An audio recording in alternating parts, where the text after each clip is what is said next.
Okay. So this morning I wanted to continue with this series of teachings on developing a good heart. And this is within the Lam Rim or the stages of the path. This is part of the great scope.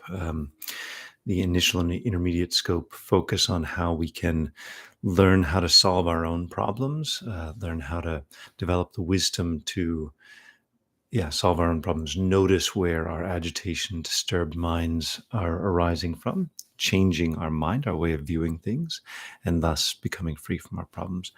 The great scope is about increasing our capacity to help others. It's a little bit like when you're on a plane and they say, make sure to secure your own mask before trying to apply an oxygen mask to others, right? So we need to protect ourselves. We need to protect others.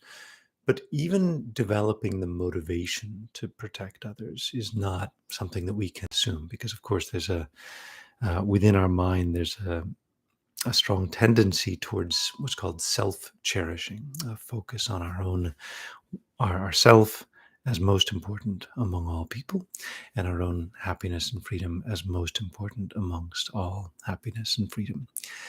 And so the the main and initial goal in the great scope meditations is to develop a good heart, a mind of loving kindness, a mind of compassion.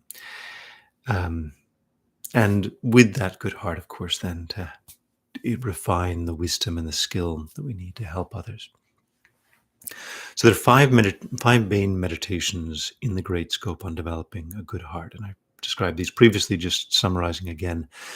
The first three are three different kinds of love, levels of love. These are known as affectionate love, cherishing love, and wishing love. And today we'll be looking at cherishing love. On the basis of those three kinds of love, the fourth mind is great compassion, this mind of great compassion. So affectionate love is simply is developing a warm heart and a feeling of closeness towards others. Feeling that gap between ourselves and others is closing or has closed, that we're not afraid of others, rather we feel warmly towards others. That's affectionate love, basic foundation. Cherishing love, that we'll look at more today, means regarding others' happiness and freedom as important. Coming to cherish them, regarding them as valuable, their happiness and freedom is important. On the basis of cherishing love, if we think that others' happiness and freedom are important, if we see that they are not happy, we want them to be happy, and that's wishing love. That's the third mind. On the basis of cherishing love, if we see that others are suffering, we want them to not suffer, and that's compassion. And so wishing love and compassion come from the root, the ground of cherishing love. And from these together come this mind called bodhicitta. Now, bodhi means awakening or enlightenment. And it just means waking up from our the sleep of our ignorance and developing wisdom, a correct way of seeing the world. There's the main aspect of wisdom is understanding the relationship between our mind and the world that we see. So we don't know that we recognize that we're not just this passive observer participating in this world out there, that our mind is co-creating the world moment by moment. So that is awakening. Bodhicitta, this mind wishing to awaken, wishing to become enlightened for the sake of others. If we really cherish others, if we really have compassion for others, if we really want them to be happy, be free from suffering, what do they need? They need wisdom, right? If we want to be happy and free from suffering, what do we need? We need wisdom. If we want others to be free from suffering and happy, what do they need? They need wisdom. They don't need somebody to force wisdom on them. We don't need somebody to push them around or,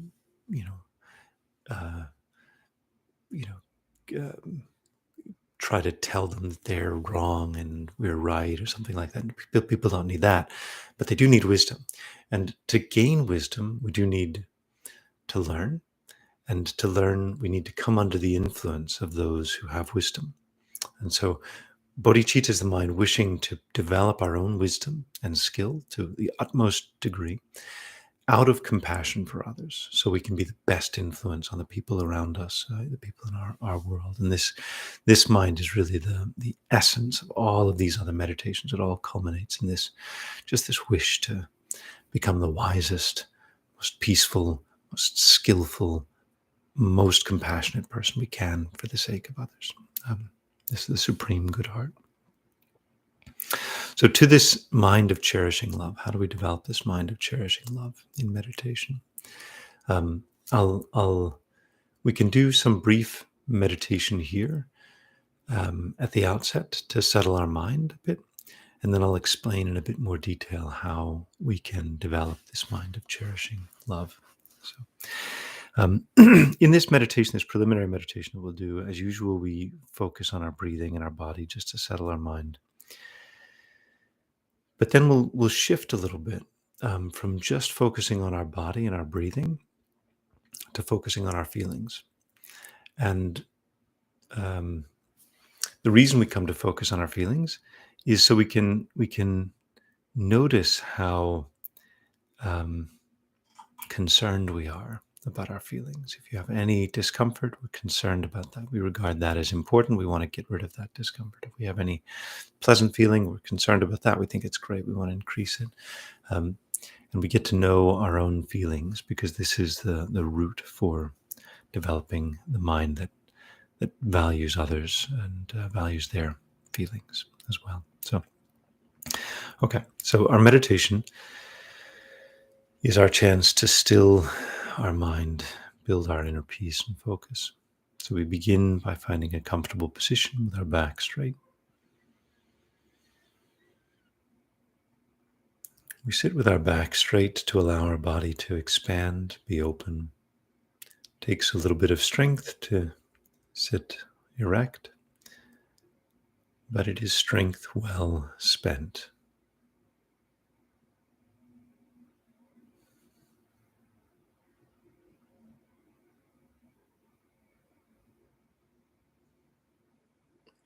Just like a flower growing up from the earth, reaching up to the sun,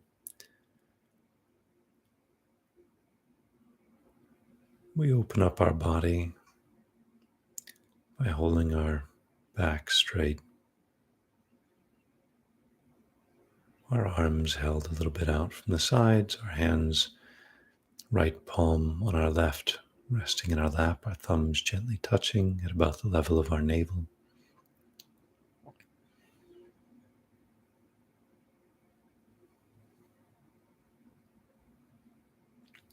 We gently close our eyes, we're keeping them only slightly open, just a tiny glimmer of light perhaps coming in.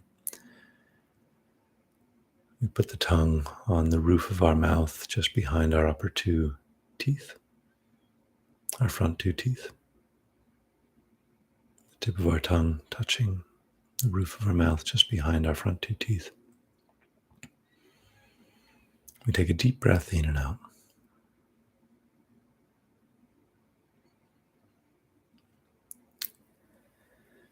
Then another deep breath, just inviting ourselves to relax.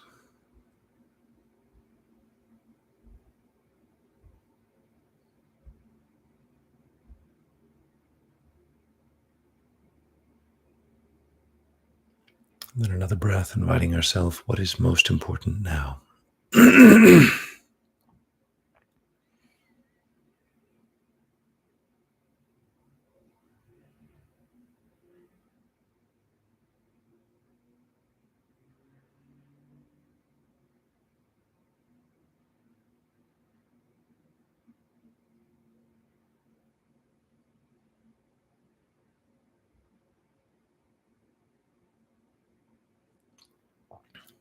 We continue to focus on our breathing for a little bit to bring our attention inwards.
And then we can gently shift our attention from our breathing and our body to our feelings.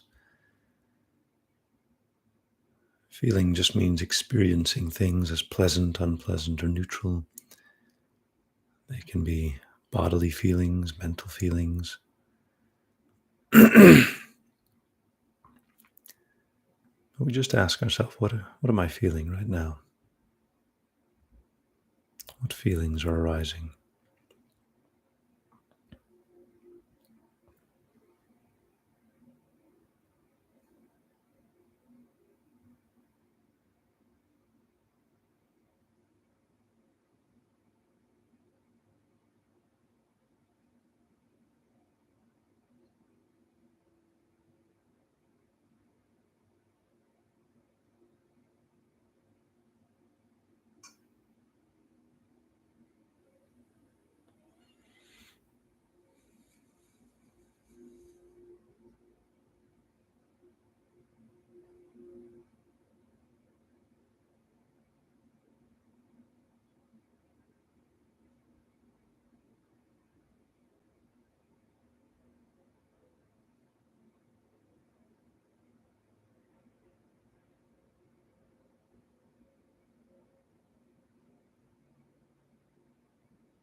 We think about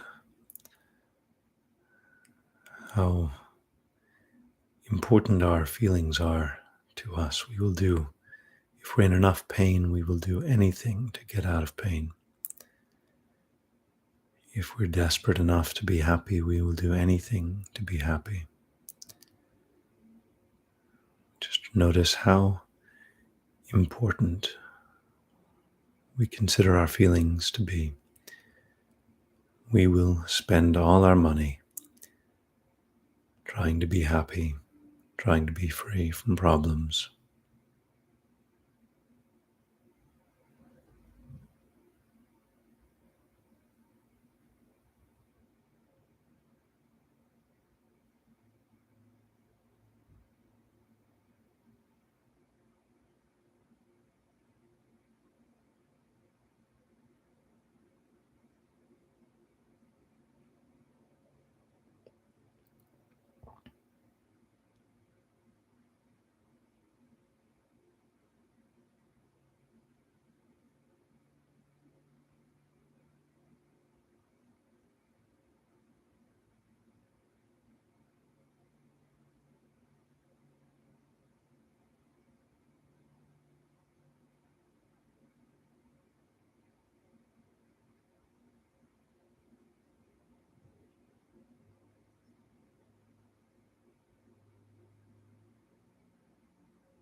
And we notice how these feelings are constantly changing.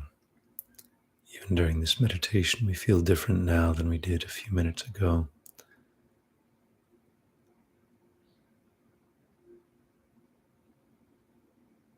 But still, this mind that is so concerned about how we're feeling.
When we think about feelings in the past and feelings in the future, they're like a distant memory, like someone else's feelings we had as a child. What's the difference between those feelings and someone else's feelings? That was a different person then.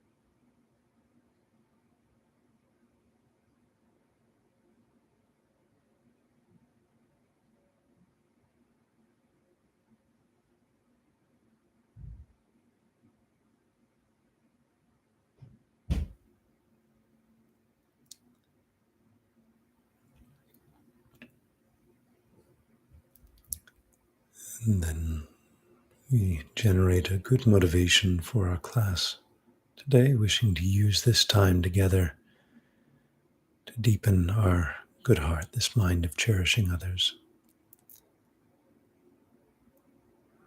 With this good motivation, we can open our eyes and arise from this meditation.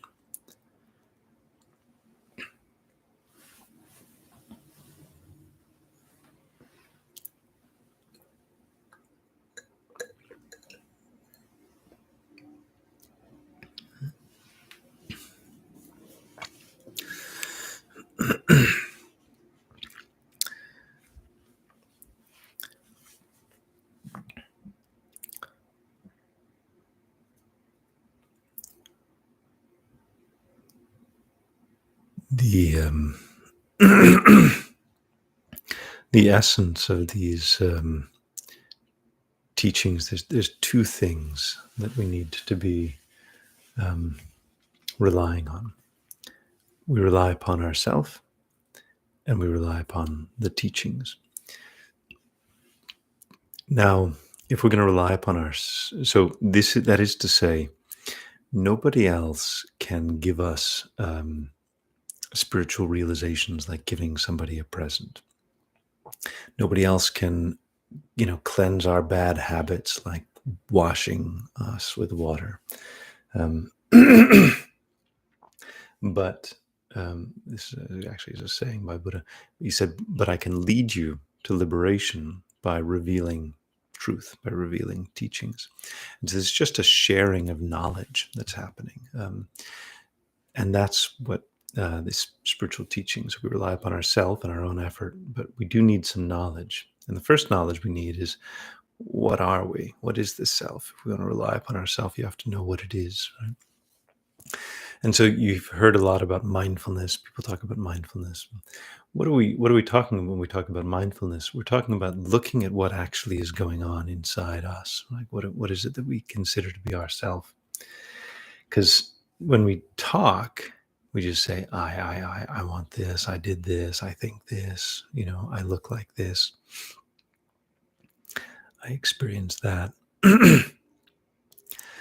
But what are we actually talking about when we say I? What are we referring to? And that's where mindfulness comes in. Actually looking at, okay, what is this body? So I think so do I have a height? Well, I guess so. My body has a height, but my feelings don't have a height. My thoughts don't have a height. How tall are your thoughts? Right? Clearly very different things. So mindfulness involves looking at our body, but also especially looking at our feelings. This is a critically important aspect. The reason we need to look at our feelings is because they drive all of our behavior. Moment by moment, everything we do is driven by our feelings, driven by expectations for happiness, expectations to avoid suffering. And these feelings, they also not only do they drive our behavior, they drive our sense of what is valuable and what is important in this world. So you know how if people really sink into a drug addiction, for example, at some point they will give up everything they have just to pursue that feeling, to be free from the pain of going through withdrawal and to have the pleasure of getting high. They will give up everything they have. They will even eventually, under some circumstances, sacrifice their families, other people. They steal from other people. There's nothing that we won't sacrifice if we're totally under the control of attachment to feelings. And drugs generate such powerful positive feelings if you're on them, such powerful negative feelings when you're trying to get off of them. They totally disrupt our decision-making process. They totally imbalance this yeah, our mind, because our mind is so governed by feelings. So our sense of what is valuable is totally tied to our feelings. And so if you think something will make you feel good, you'll pay money for it. If you think something will make you feel really good, you'll pay a lot of money for it. Like if you have a house or a car that would just make you look like a very, um, you know, dignified person, give you lots of space, give you all the room you need, make you look awesome when you're driving around and so forth, we'll spend a lot of money on these things. Or if there's something that will remove a lot of pain, a medical procedure that will solve a lot of pain, we'll spend a lot of money on that. So our feelings are the main thing that determine how valuable something is. If something is not going to, a piece of industrial equipment, right, worth $100,000. If you don't need that equipment, if it's not going to help you to solve any problems that you have, it has no value to you. It only has value. Things only have value if they're going to solve a problem for us. This is what I mean when I say our feelings are the arbiter of how valuable something is. Now, you take this extreme, like with drug addiction, that fuels our attachment to feelings, fuels what's known as self-cherishing.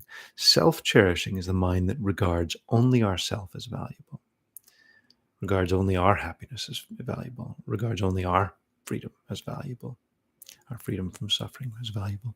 Cherishing others is this second mind of love. And this is the strongest really of these minds of love. This is the real mind that we're trying to get to. It is the mind that deeply values others. How important are others to us? Because the natural world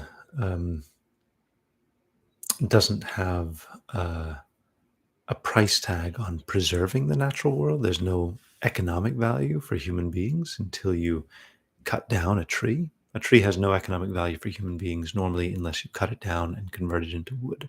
Then it has an economic value. So because of that, those economics, we destroy the natural world, right? Because we think that it has a net positive effect.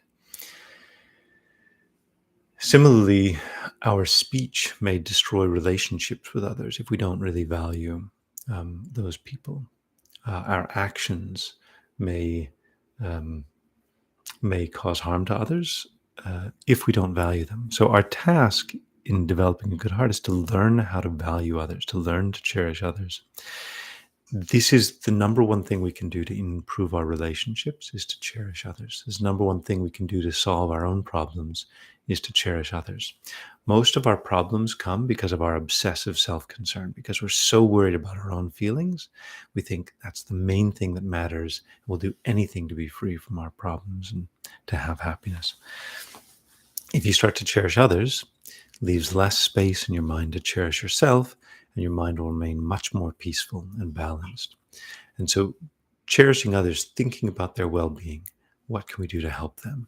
What do they need? How can we solve others' problems? Instead of thinking about our own happiness and suffering, is the number one most powerful thing we can do to actually be happy and free from suffering. It's this great, amazing irony. The more obsessed we are with ourselves, the more miserable we will be. The ultimate extent of that, if you're only concerned, always only concerned about yourself, this extreme of individuality, you will destroy everything else to look out for yourself, and you will end up isolated, lonely, afraid, miserable, in great pain. If you focus only on caring for others in a wise way, so we're not going to the extreme of harming ourselves, right? We're not going to the extreme of, um, we're not trying to harm ourselves at all. But if we think, how can I use myself to benefit others? How can I use my life to benefit others? Others' happiness is important. Their freedom is important. They are important. If we cherish only others, and especially thinking about their long-term happiness, not just the immediate fulfillment of their wishes, but we think, what do people really need? How can I help? It's not a small task, it's a massive task, right? Trying to understand what we need, how we can help ourselves, that takes a lot of thought and care. Trying to understand what others need long term, how we can really help them long term, how we can be of value to this world, how we can be of benefit to this world. That's a long term process. And so we need to be skillful. We need to not harm ourselves or abuse ourselves or put ourselves at risk, danger, whatever. We need to look out for this body and our mind, so that we can cherish others. And if we do that, only good things will come to us. Even if we encounter some temporary difficulties, if we're not focused on self-concern, self-cherishing, they won't be too heavy, too difficult to manage. We can endure some difficulties for the sake of looking out for others, concern, care for others. We need to reorganize our entire life one way or another. We need to reorganize gradually, gently, not we can't do everything all at once, but we need to move in the direction of reorganizing our entire life around how can we be of maximum benefit to others, in a sustainable way. And there's the skillfulness. So the mind that cherishes others, to develop this mind, there's two stages to this training. First is called equalizing self and others. The second is called exchanging self with others. Equalizing self and others means coming to regard our own happiness and freedom and others' happiness and freedom as being equally important. Exchanging self with others means coming to regard others' happiness and freedom as supremely important. Is more important than our own happiness and freedom. It means overcoming self-cherishing. Again, doesn't mean we allow ourselves to be harmed. That would be reckless. But if we see ourselves as a resource, if you want, or as someone, as a useful person, someone who could be helpful for others, we don't want that person to be destroyed. If that person could be beneficial for this world, if you could be beneficial for this world, you need to look out for yourself. You need to sustain yourself, protect yourself, increase your capacity to be beneficial for others, educate yourself, rest yourself, enjoy your time with others. All of these you can do legitimately, totally. Be normal, right? All of that you can do legitimately while still keeping your main focus on driving towards benefiting others. And that's exchanging self with others, where you all of a sudden our main focus becomes their welfare, their happiness. Our own welfare, happiness is not important. It's a side benefit. It's a secondary benefit. Thinking of your own happiness and freedom as something that'll just arise naturally. My main first teacher used to say, in reality, the path to enlightenment is not that difficult. All we have to do is stop cherishing ourselves and learn to cherish others, and all other spiritual realizations will follow naturally from that. So in reality, the path to enlightenment is not that difficult. All we have to do is stop cherishing ourselves and learn to cherish others, and all other spiritual realizations will follow naturally from that. So these two minds, equalizing self and others, exchanging self with others, equalizing self and others, coming to see our own happiness and freedom and others' happiness and freedom as equally important. And so the reason I did this meditation earlier on looking at our own feelings is partly so we can get a sense for how ephemeral they are, right? How fast changing they are. But also this question of like, what happened to those feelings you had when you were a child, or even yesterday, the enjoyment that you had from a piece of food yesterday, or from listening to some nice music. What happened to that? Completely gone. It is no different between the happiness that you had yesterday from listening to music and the happiness that a complete stranger has from listening to music. They're both not something you can experience directly. They're both not something that you can experience directly. You can't. Maybe you have some memories, right? But basically feelings are constantly changing, and there is no fundamental difference between our own feelings and others' feelings. Feelings are sometimes likened to water. Is the um, Sometimes this like simple elements are used to illustrate a concept. Feelings are kind of like water. So the water inside our body, the water inside others' bodies, not truly different.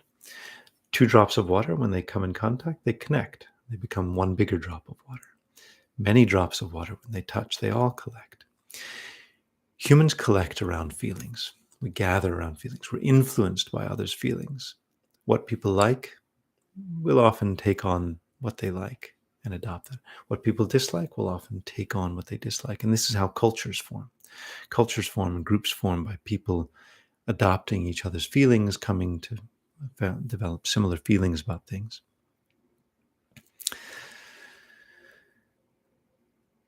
Now, we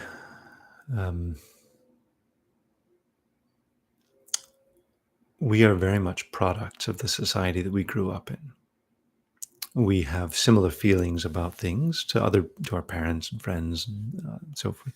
The things we like and the things we dislike are very similar to that, to the likes and dislikes of others in our society. But that doesn't mean that our society is moving towards making everybody happy. A lot of the things we like and dislike, they're misleading. They lead us in the wrong direction. So people's immediate tastes and preferences are not necessarily conducive to their long-term happiness. So when we're thinking about others' happiness and freedom, we're not just thinking about their immediate short-term instant gratification. We're talking about their long-term happiness and freedom. What will it take for others to be long-term happy and free? And so in the meditation on equalizing self and others, we think we have just one main thought. From the point of view of happiness and freedom, there is no real difference between my own happiness and freedom and others' happiness and suffering, happiness and suffering, freedom from suffering. They are equally important. They are basically the same. And so the idea with this meditation, we imagine we ignore all other aspects of ourself and others, how we look, what we think, what we do, where we are. We just think from the point of view of feeling happiness and suffering, there is no difference between ourselves and others. We all experience pain equally. We all experience happiness equally. It's the same thing. And in this way, we come to mix our sense, our feelings with others' feelings. And this, again, is for the purpose of beginning to appreciate the importance of others' happiness and suffering, and thus the importance of them as people. Okay, so hopefully that makes some sense. So why don't we spend some time in meditation just reflecting on this meditation, engaging this meditation, equalizing self and others. So again, we can find a comfortable position for meditation. Opening our body up, opening our heart up. Taking a deep breath in and out to settle.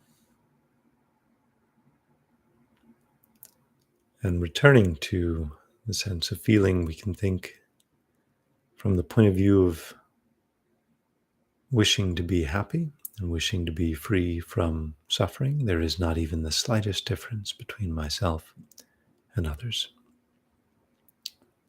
Just repeat these words inwardly and try to get some feeling for this from the point of view of wishing to be happy and wishing to be free from suffering. There is not even the slightest difference between myself and any other living being.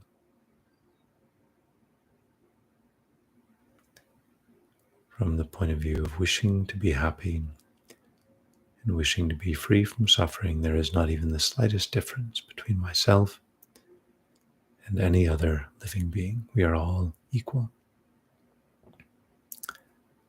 we meditate on this for the remaining few minutes.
And as our meditation draws to a close, we can reflect that even in this very brief time, we have changed. Our mind has changed. We have strengthened mental pathways that can grow into mental highways that can become a foundation for influencing all living beings and guiding them also to this experience of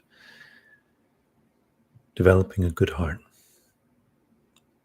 cherishing others.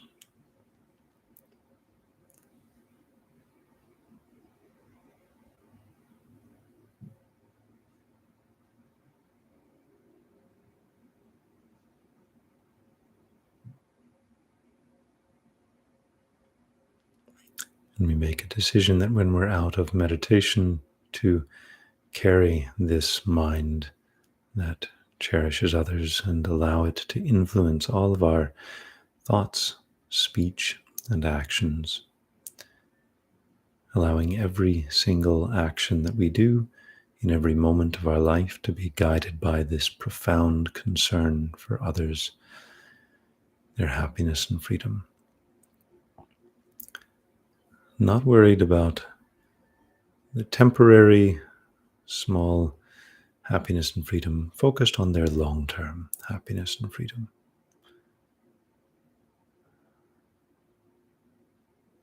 Not afraid if others are temporarily unhappy with us, trying to be the best influence we possibly can long-term for them. And then with this motivation, we can arise from our meditation.